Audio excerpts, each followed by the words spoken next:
Hi, it's me Akanksha Puri and you're watching me on Zoom Teletalk.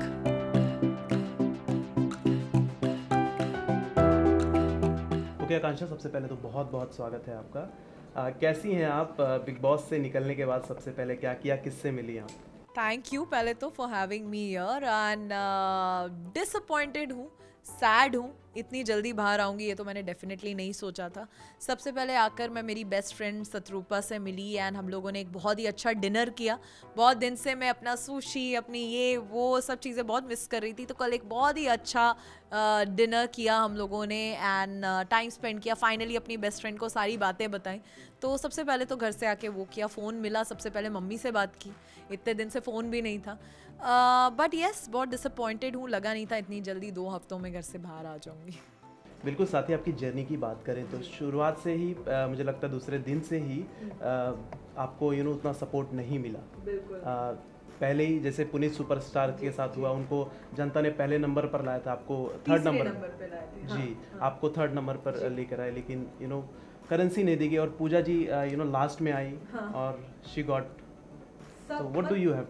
Actually मुझे ये बहुत ही unfair लगा, क्योंकि जब जनता ने मुझे तीसरी पोजीशन पे रखा है तो कुछ सोच समझ के ही रखा होगा। इतनी वोटिंग अगर मुझे मिली है, इतने वोट्स मिले हैं, तो आपने उसको कंसिडर ही नहीं किया।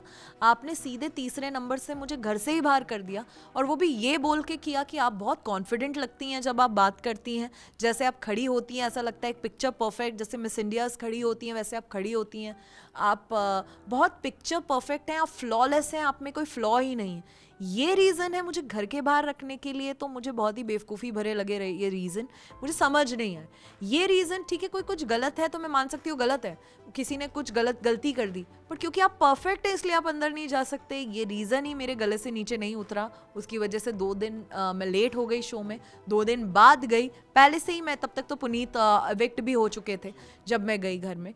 तो उसके बाद जाते ही आपने अगर मैंने अपना इमोशन एक्सप्रेस किया, आप ये फील नहीं कर सकते। अरे ये मेरी फीलिंग्स है, ये मेरे इमोशन है, मैं किस वक्त क्या फील करूं ये मेरा फीलिंग है। अगर मैं किसी चीज़ को लेके सेंसिटिव हूं तो हूं। आपने मुझे जेल में रखा, मैं 14 दिन अभी भी बाहर आने तक फर्श पे सोई। मेरे पास गद्दा नहीं था, मैं एक ब्लैंकेट बिछा के सो रही थी और एक ब्लैंकेट ओढ़ रही थी। मैं तब नहीं टूटी, तब मैंने रिएक्ट नहीं किया, वो मेरे लिए बड़े मुद्दे नहीं थे। बट कुछ बातें मेरे लिए सेंसिटिव है, मैं इमोशनल हूँ उन चीज़ों को लेके, तो वो मेरा रिएक्शन है। ये आप मुझे बता रहे हैं कि ये आप यहाँ रिएक्ट नहीं कर सकते, कि आप रिएक्ट कर रहे हैं तो आप फेक हैं, आपके मगरमच्छ के आंसू हैं। ये बातें बोल के आपने मुझे फेक टैग और लोगों को एक प्रेजेंट कर दिया कि फेक है। फिर वो लोगों के दिमाग में बैठ गया, फेक फेक फेक लोग प्ले करने लग गए। उसके पीछे मैं 3 दिन जेल में थी। कौन है उनमें से एक भी कंटेस्टेंट आज तक उसके बाद वो जेल ही नहीं खुली, वो जेल में कोई गया ही नहीं। इतनी गलतियां हो गई। अगर जब भी जो उसने पैंट्स नीचे करी थी उसने गलती, तो आपने क्या उसको भेजा रात भर जेल में? तब तो किसी ने उनको जेल में नहीं भेजा। मुझे अपने इमोशन एक्सप्रेस करने के लिए आपने 3 दिन जेल में रखा। तो ये बातें मुझे समझ नहीं आती। डे 1 से मुझे लगता है, स्टेज से ही, मेरे लॉन्च से ही गेम मेरे फेवर में नहीं था। मैं गेम में पहले ही आपने मुझे पीछे कर दिया था, मौका ही नहीं मिल रहा था। पहले घर से बाहर, मैं घर में ही नहीं थी। अंदर क्या घर में हो रहा है मुझे नहीं पता, क्योंकि मैं बाहर जेल में बैठी हूँ। 2-4 बार जब लोग आ रहे हैं मुझसे बात करने, मुझे सिर्फ उतनी ही बातचीत पता है। तो आप घर से कट गए, तो बेसिकली 5 दिन में गेम में पीछे थी। उसके बाद भी मेरे साथ बैक टू बैक वीकेंड के वार पे भी इतना इतना ऐसा लग रहा था पूरे वीकेंड का वार मेरे को ही बैश करने के लिए बना है। उसके बाद कहीं आटे में मेरा मुंह डाले जा रहे, फिर भी मैंने उन चीज़ों को स्पोर्टिंगली लिया। मैं बैठ के कहीं कोने में जाके रोने नहीं लग गई, मैं डिसहार्टन नहीं हुई। मैंने स्ट्रेंथ रखी अपनी, और रखी एंड तक। पर गेम डेफिनेटली पहले दिन से ही मुझे लगता है बहुत टारगेटेड फील किया मैंने, मेरे फेवर में नहीं था। काफ़ी टारगेट हो रही थी मैं, और ये क्यों हो रही थी, क्यों ये वर्ड्स दिए जा रहे थे कंटेस्टेंट्स को, ये मुझे नहीं पता। एक लड़का जो मेरे क्लोज था, 2 दिन उसने मुझे इतना जदने, ये है वो है, शादी तक की, वेडिंग प्लानिंग तक वो बात पहुंच गई थी। उनको वीकेंड के बारे में आपने बोल दिया कि ये फेक लग रहा है आकांक्षा के साइड से, ये चीज़ अच्छी नहीं लग रही, मनीषा के साथ जो आप कर रहे हैं वो बहुत अच्छी लग रही है। तो उन्होंने अपना गेम फ्लिप कर दिया। तो ये बातें कर कर के मेरा गेम, मेरी चीज़ें, मेरे अलायंस अभिषेक को बोल दिया क्लियरली। और अभिषेक ने मेरे मुंह पे भी बोली थी ये बात, कि उसको वीकेंड के वार पे बोला कि आप रॉन्ग कंपनी में हैं, अपनी कंपनी चेंज करिए। तो वो एकदम उसने कंपनी उसको बोल दिया मेरे और पलक के साथ मत रहिए। आपने मेरे दोस्त को मुझसे दूर कर दिया। एक लड़का उसके साथ डेफिनेटली मुझे भी एक लाइकिंग हो रही थी उसके लिए, आपने उसको हटा दिया, आपने लोगों को एक फेक फॉल्स नैरेटिव ये भारी भारी वर्ड्स दे दिए जो उनको पता भी नहीं थे। तो गेम डेफिनेटली मुझे बहुत टारगेटेड लगा मेरी तरफ, मुझे गेम खेलने का मौका ही नहीं मिला और 2 हफ्तों में आज मैं बाहर हूँ, जबकि मैं नहीं डिजर्व करती यहाँ बाहर बैठना। और जो लोग मेरे साथ नॉमिनेटेड थे डेफिनेटली जिया, मुझे लगता है वो शायद यहाँ बाहर होनी चाहिए थी और मैं गेम के अंदर। अच्छा, अगर कोई मुझे बोले आपकी जर्नी डिस्क्राइब करने की, तो मैं तो एक ही वर्ड बोलूँगा, फियरलेस। कि बिना डरे, बिना सीधा आप बोलते हैं ना कि एक यूपी में एक बोलते हैं कि चीरते हुए चले गए, लाइक कि रुके नहीं कहीं पे। सो अगर आपको आपकी जर्नी को डिस्क्राइब करना हो तो कैसे करेंगी, कैसे क्या क्या चीज़ें आपने सीखी? दूसरा पहले तो मैं बहुत ही डिग्निटी और ग्रेस के साथ मैंने खेला, बहुत कोशिश की लोगों ने कि मैं उनकी बदतमीजी के लेवल पे आ जाऊं, अपनी आवाज़ उस वे में ऊंची कर लूं, गाली गलोच करूं, चीखूं चिल्लाऊं, वो सब मैंने नहीं किया क्योंकि वैसे मैं बाहर भी नहीं हूँ। आप लोग भी मुझे इतने सालों से जानते हैं, ना मैं वैसे बात करती हूँ, ना मेरा वो तरीका है। हम लोग अगर लड़ाई भी करते हैं तो आप करके ही बात करते हैं, वो बैकग्राउंड से मैं आती हूँ, तो मैं ऐसी ही हूँ। और क्योंकि मेरी कोई स्ट्रगल स्टोरी नहीं है जो वहाँ मुझे मनीषा और कुछ लोगों ने बोला कि अरे हम लोगों ने तो वड़ा पाव पे पूरा दिन, या एक उस पे हमें खाना नहीं मिला 2-2 दिन, हम लोगों ने एक एक कमरे में फर्श पे सो के इतने इतने लड़कियों ने, और मतलब ऐसे ऐसे लोगों के स्ट्रगल रहे हैं, तो हमारी स्ट्रगल स्टोरीज़ हैं, फैमिली में ये हुआ ये। अगर मेरी स्टोरी नहीं है कोई स्ट्रगल, अगर मैंने नहीं स्ट्रगल किया है, मैं एक पुलिस कमिश्नर की बेटी रही हूँ, शुरू से एक प्रिविलेज स्ट्रॉन्ग बैकग्राउंड को बिलोंग करती हूँ, तो क्या ये मेरी गलती है? अगर ये मेरी गलती कैसे हो गई? आपकी एक स्ट्रगल स्टोरी तो होनी ही चाहिए एक रियलिटी शो में आने के लिए, तो ही आपको सिंपैथी मिलेगी, तो ही आप सही दिखते हैं। आप इतने वेल एजुकेटेड है, आपका एक वॉइस है, आपका बॉडी लैंग्वेज है, तो आप फेक हो। ये बात मुझे समझ में नहीं आई। आप में रॉनेस नहीं है। अरे मैं नहीं, मेरा नहीं है बिहारी एक्सेंट, मेरा नहीं है वो स्ट्रगल, तो मैं गलत हूँ। अगर मेरा वो होता तो मैं अच्छी होती। तो हर कोई सेम नहीं होता, हर किसी की एक स्ट्रगल स्टोरी नहीं होती है। अगर मुझे वो प्रिविलेज मिले हैं तो वो मेरी गलती, मैं थैंक्स बोलूँगी मेरे मॉम डैड को कि मुझे वो प्रिविलेज उनकी वजह से मिले बचपन से, तो थैंक्स टू देम। बट उसकी वजह से मैं फेक कैसे हो गई? आप तो खाना भी ऐसे खाती हैं स्पून से, आपका खड़े होने का एक स्टाइल है, तो वो बचपन से है, उसकी वजह से मैं गलत कैसे हो गई? तो ये बातें मुझे बहुत अजीब लगी जब घर वालों ने मुझे इन बातों पे पॉइंट आउट किया कि बहुत पिक्चर परफेक्ट हो, आप सो के भी उठते हो तो आप ऐसे दिखते हो, आप जिम में भी तो मैं वैसे ही दिखती हूँ, ये मेरी प्रॉब्लम कैसे हो गई? तो इन बातों पे मुझे बहुत अजीब लगा कि मुझे स्टूपिड बातों पे टारगेट किया गया। मेरी टोन, मैंने बदतमीज़ी क्यों नहीं किया अविनाश के साथ, मैंने वहाँ बेबिका के साथ बदतमीज़ी, क्योंकि मैं नहीं करती बदतमीज़ी, वो मेरी आदत नहीं है। बात एक तरीके से भी हो सकती है मुझे लगता है, बट शायद शो में वो मेरे अगेंस्ट गया। इस शो में शायद वो नहीं चलता। इस शो में शायद थोड़ा अगर मैं बदतमीज़ी करती, चिल्लम चिल्ली करती, तो वो शायद लोगों को ज़्यादा अच्छा लगता। पर मैंने सोचा एक रियलिटी शो को एक रियल तरीके से खेलूँ, जैसे बाहर हूँ वैसे ही रहूँ, एंड शायद रियलिटी शो में रियल रहना ही मुझे भारी पड़ गया और इसीलिए मैं बाहर हूँ। बात करूं मैं वीकेंड का वार की, तो अभी रिसेंटली सलमान खान सर ने जैद को बहुत सारी चीज़ें बताई कि जैद को पूरी तरीके से किस कंट्रोवर्सी की मैं बात कर रहा हूँ, पूरी तरीके से उनको एक्सप्लेन किया कि आपकी कंट्री में ऐसा, लेकिन आपको सिर्फ एक शब्द, सिर्फ आपने किया है, पहले भी किया है। हाँ। सो आपने, मुझे तो ये लग रहा था क्या मैं दिख रही थी उनको कि मैं इनविजिबल हो चुकी थी, क्योंकि मुझे तो कितनी बार ऐसा लगा कि शायद मैं किसी को दिख ही नहीं रही हूँ। मैं हूँ उस घर में, मैं उस वीकेंड के बारे में उसी सोफे पे बैठी हूँ, मुझसे कोई बातचीत ही नहीं हो रही, मुझसे कोई बात ही नहीं करना चाह रहा। तो मुझे बहुत अजीब लगा, मुझे बहुत ही इंसल्टेड भी फील हुआ कि आप मुझसे बात ही नहीं करना चाहते, कोई मुझसे बात ही नहीं कर रहा है। और एविक्शन भी मेरा ऐसा हुआ कि उन्होंने मुझसे सिर्फ एक ही सवाल पूछा कि क्या आकांक्षा आपने अपने लाइफ करियर में पहले किया है? तो मैंने डेफिनेटली किया है। मैंने वेब सीरीज़ की है जिसमें लव मेकिंग सीन भी किया है, किस भी किया है, और सेम प्लेटफॉर्म, सेम जियो सिनेमा के लिए किया है जिस पे आपका ये शो आ रहा है। तो मैंने किया है, तो मैंने उतना ही बोला कि हाँ मैंने किया है, और आर्टिस्ट हूँ, आगे भी करूँगी जब मेरे स्क्रिप्ट की डिमांड होगी। पर बस इसके अलावा उन्होंने मुझे देखा भी नहीं। मुझे बुरा लगा इस बात का। और जब मैं गई भी शो से बाहर तो मेरे को एक्टिविटी रूम में भेज दिया, वहीं से मेरा एविक्शन हो गया, वहीं से मुझे बाहर भेज दिया गया। मुझे किसी को बाय बोलने का, देखने का भी मौका नहीं मिला। स्क्रीन पे सर थे, उन्होंने बोला आकांक्षा आप एविक्टेड हो, thank you, best of luck for your journey, और स्क्रीन ऑफ हो गई।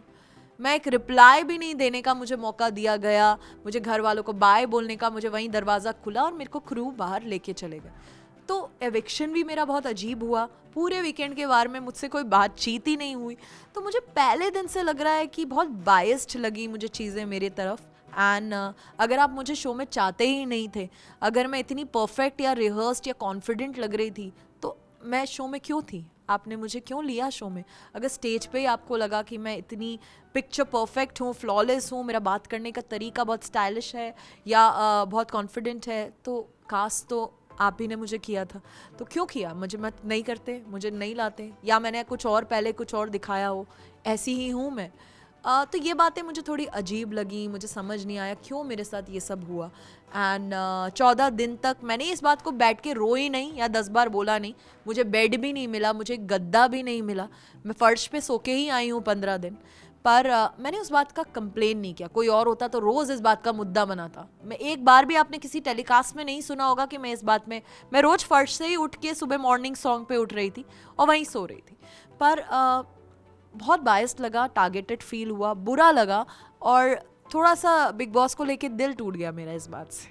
अच्छा, जैसे कि आपने कहा कि आपको कोई बात करने का मौका नहीं दिया, डायरेक्ट एविक्ट कर दिया गया।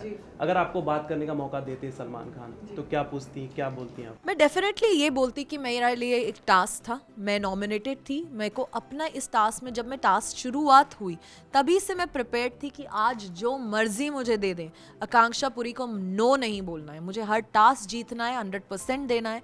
वो अविनाश के साथ बोलते, साइरस सर के साथ बोलते, किसी लड़की के साथ किस करने के लिए बोलते, मैं सब करती, क्योंकि मुझे वो टास्क जीतना था। और उसके बाद अंडे मुझे 4 दिए, मुझे 10 भी देते तो भी मैं पी लेती, मिर्ची देते वो भी खा लेती, मुझे कोई टास्क नहीं हारना था और ना मैंने ऐसा किया। हर टास्क जो मुझे दिया मैंने किया और अपनी टीम को जिताया। तो मुझे इसीलिए लगता है कि मुझे बोलने का मौका ही नहीं मिला। और जब सर ने पूछा किया है, मैंने हाँ, और मैं करती, मैं एक आर्टिस्ट हूँ डेफिनेटली। ये मैंने उधर भी जो मैंने टेलीकास्ट में भी मुझे पता है कि आया कि इतनी कोई बड़ी बात नहीं थी, ना मैं उसे अभी भी कंसिडर करूँगी उस बात को बड़ी, कि वो एक टास्क था जो मैंने किया और मैंने टास्क जीता। और अगर मैं नहीं करती तो डेफिनेटली ये मैं 100% श्योर बोल सकती हूँ कि मेरी टीम मुझे बोलती, देखा आकांक्षा तुम्हारी वजह से ना हम टास्क हार गए, आज हम हार गए। प्रैक्टिकली तो पॉसिबल थी ये चीज़। ये भी वही वो लोग होते जो बोलते हैं, ये मैं गारंटी दे सकती हूँ इस बात की। लेकिन आकांक्षा, एक बात बताइए कि जैसा कि मैंने स्टार्टिंग में कहा कि आप फेयरलेस हैं, हर बात पर आवाज़ उठाती हैं, लेकिन एक चीज़ पर आपने आवाज़ नहीं उठाई। जो जे हैं उन्होंने अपनी पैंट नीचे करी, उस पर आपने आवाज़ नहीं उठाई। मैंने डेफिनेटली उनको बोला और बहुत बार बोला कि ये एक्शन को मैं सपोर्ट नहीं करती। और मैंने क्या, उस घर के हर सदस्य ने, एक भी ऐसा नहीं था जिसने बोला हो कि आपने सही काम किया।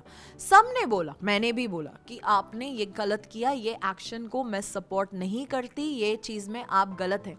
और उन्होंने इमिजिएटली बोला कि हाँ, मुझे रियलाइज़ हुआ कि मैंने कुछ ज़्यादा कर दिया और मैं इसके लिए सॉरी फील करता हूँ और मैं सॉरी बोलना चाहता हूँ। पूजा मैम ने उनको रोक दिया कि नहीं, वो अभी उस मूड में नहीं है और बात का बतंगड़ बनेगा, अभी तुम मत जाओ, अभी सॉरी मत बोलो। वो इमिजिएटली सॉरी बोलना चाह रहे थे, तो मुझे उनने सॉरी फील किया, ये बात सही लगी और उनने एक्सेप्ट किया कि वो गलत थे। मैंने उनको बोला, सब ने बोला, तो ऐसा नहीं है कि मैं उस बात का स्टैंड नहीं लिया। बट हाँ, मैंने उस बात को खींचा नहीं, क्योंकि वो उन्होंने सेकेंड मोमेंट ही सॉरी फील कर लिया और उन्होंने एक्सेप्ट किया ये मेरी गलती है, मैं हाथ जोड़ के पैर पकड़ के सॉरी बोलने के लिए रेडी हूँ। वो कर नहीं पाए क्योंकि वहाँ माहौल ऐसा नहीं था, वो अलग बात है।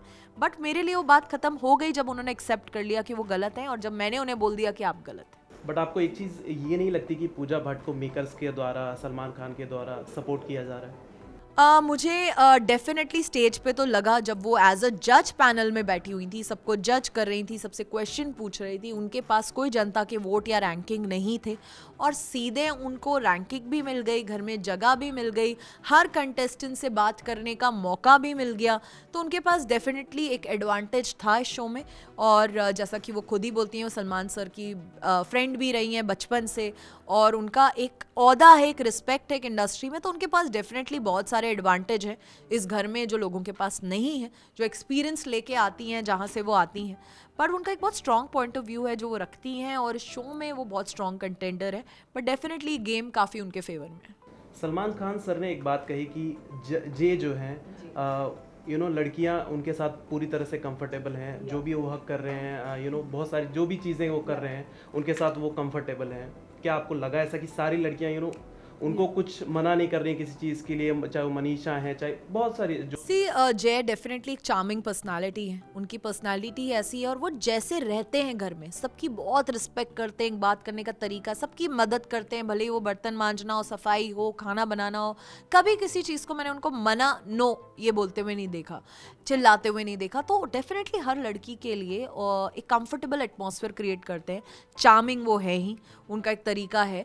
तो ये चीज़ तो एडवांटेज उनके पास है और वो गेम में बखूबी अपने इस एडवांटेज को यूज़ कर रहे हैं और मुझे लगता है गेम में उनके लिए वर्क भी कर रही है चीज़। और हाँ, जहाँ तक बट मुझे डेफिनेटली जब मैं जिया और उनका भी देखती हूँ कुछ चीज़ें मुझे डेफिनेटली लगता है थोड़ी ज़्यादा ही हो जाती हैं उनकी फिजिकल क्लोजनेस, कंफर्टेबल। जैसे मैंने कुछ देखा था वो पीछे पीठ पे उनको बाइट कर रहे थे या ऐसे उन्होंने बाइट किया, जिया ने हाँ हाँ मत करो ना, इतना करके करा, फिर वापस उनकी गोद में बैठ गई, फिर ब्लैंकेट में वो लोग। तो ये चीज़ें कुछ चीज़ें मुझे डेफिनेटली थोड़ी ज़्यादा लगती हैं। मैंने तो बिल्कुल नहीं करी इस शो में, मैं थोड़ा सा इन चीज़ों को लेकर नहीं कंफर्टेबल हूँ फिर अगेन, बट मुझे लगता है सबकी पर्सनल चॉइस है, उनकी चॉइस है, अगर वो कंफर्टेबल है तो है। कौन लगता है विनर बन सकता है? डेफिनेटली अभिषेक, मुझे लगता है वो बहुत ही क्वालिटी लगती है? बहुत ही मुंह पे हैं जो हैं, वो पीछे से भी उनका वही ओपिनियन होता है जो सामने से, एक तो बिचिंग नहीं करते वो। और मेरे भी साथ अगर मेरे दोस्त थे तो कुछ बातें उन्हें मेरे बारे में नहीं अच्छी लगती तो मेरे मुंह पे बोलते थे कि आकांक्षा ये मुझे नहीं पसंद है, फिर भी उन्होंने दोस्ती भी रखी, इज्जत भी दी और हमेशा मुझे काफ़ी आकांक्षा दी करके बात करते थे, बहुत एक इज्जत दी मुझे, उनके साथ एक फैमिली वाइब आती है। प्लस मुझे लगता है गेम की समझ उनको उन सभी लोगों से ज़्यादा है, उन्हें पता है गेम के लिए क्या सही है, he is a good player और डेफिनेटली मैं उन्हें एज अ विनर देखती हूँ। अच्छा, घर में काफ़ी सारे कंटेस्टेंट हैं अभी भी, कौन आपको लगता है कि यार ये तो सिर्फ रहने के लिए है? हाँ, आई थिंक एक तो साइरस जी, जो मुझे नहीं पता कि वो क्यों हैं, वो क्या कर रहे हैं उनका, और फलक उनकी असिस्टेंट और पूजा मैम की असिस्टेंट और स्पोक्स पर्सन बन के आई हैं उस शो में। इससे ज़्यादा वो क्या कर रही हैं, उनका क्या कंट्रीब्यूशन है, मुझे नहीं पता। साइरस सर, जिस दिन उनके अंडे, मटन, चिकन और उनका जिम बंद हो जाए, अगर उन्हें रखिए ना आप जेल में जैसे मुझे रखा था, जहाँ 2 वक्त का खाना मिल रहा है, ना जिम का एक्सेस है ना कुछ है, तब वो क्या रह पाएंगे जब आपको दाल रोटी मिलेगी और दाल चावल मिलेंगे और नीचे सोना पड़ेगा। उन लोगों के लिए वो बहुत पर्टिकुलर है, मुझे इतने बजे उठना है, इतना बजे मैंने, और सब उनके लिए वो करते हैं। उनके लिए पहले जैसे भगवान के लिए खाना निकलता है वैसे उनके लिए निकलता है उस घर में कि पहले साइरस सर का निकाल दो, बाकी सब में का फिर देखेंगे। तो उनको कुछ ज़्यादा प्रिविलेज मिल रही है आउट ऑफ रिस्पेक्ट, और क्योंकि वो अच्छे हैं, वो सबके साथ स्वीट भी हैं, तो सब प्यार में सब कर रहे हैं। बट ये शो सबके लिए मुझे लगता है इक्वल होना चाहिए। उनके लिए अगर खाना और वो निकल रहा है तो हमारे लिए भी निकलना चाहिए फिर। तो वो मुझे लगता है उनको कुछ एक्स्ट्रा प्रिविलेज मिल रहा है, वो एज अ कंटेस्टेंट मुझे टफ नहीं दिखते और उनका कोई कंट्रीब्यूशन मुझे नहीं दिखता। फलक ऑन दी अदर हैंड बहुत ही यूजलेस लगती हैं मुझे, उनका वो है क्यों, सिर्फ अगर साइरस सर और पूजा मैम नहीं है तो वो क्या कर रही हैं शो में, ये मैं देखना चाहती हूँ, पर मुझे ऐसा लगता नहीं है कि वो उतनी देर तक रहेंगी। apart from this, any upcoming projects that जी डेफिनेटली जियो पे ही मेरा दूसरा रिलीज है मेरी सीरीज, जिसका मैं वेट कर रही हूँ। और अभी इस साल में अब तो मैं बाहर हूँ तो प्रमोट भी कर पाऊंगी। मेरा सॉन्ग रिलीज है शरद मल्होत्रा के साथ, पायल देव का सॉन्ग है बारिश का, बहुत ही खूबसूरत रोमांटिक हॉट सिजलिंग सॉन्ग है। और पवन सिंह के साथ मैंने एक बहुत बड़ा सॉन्ग किया है जो रिलीज हो रहा है अभी ही 1 हफ्ते के अंदर। तो अब फाइनली मैं बाहर हूँ तो प्रमोट करूंगी और देखूंगी अपना song. So wish me all the best. मुझे उम्मीद है हमारे साथ बात करके आपको अच्छा लगा। बहुत अच्छा लगा। Thank you for always supporting me and loving me, and thank you to all my fans. Thank you. Thank you.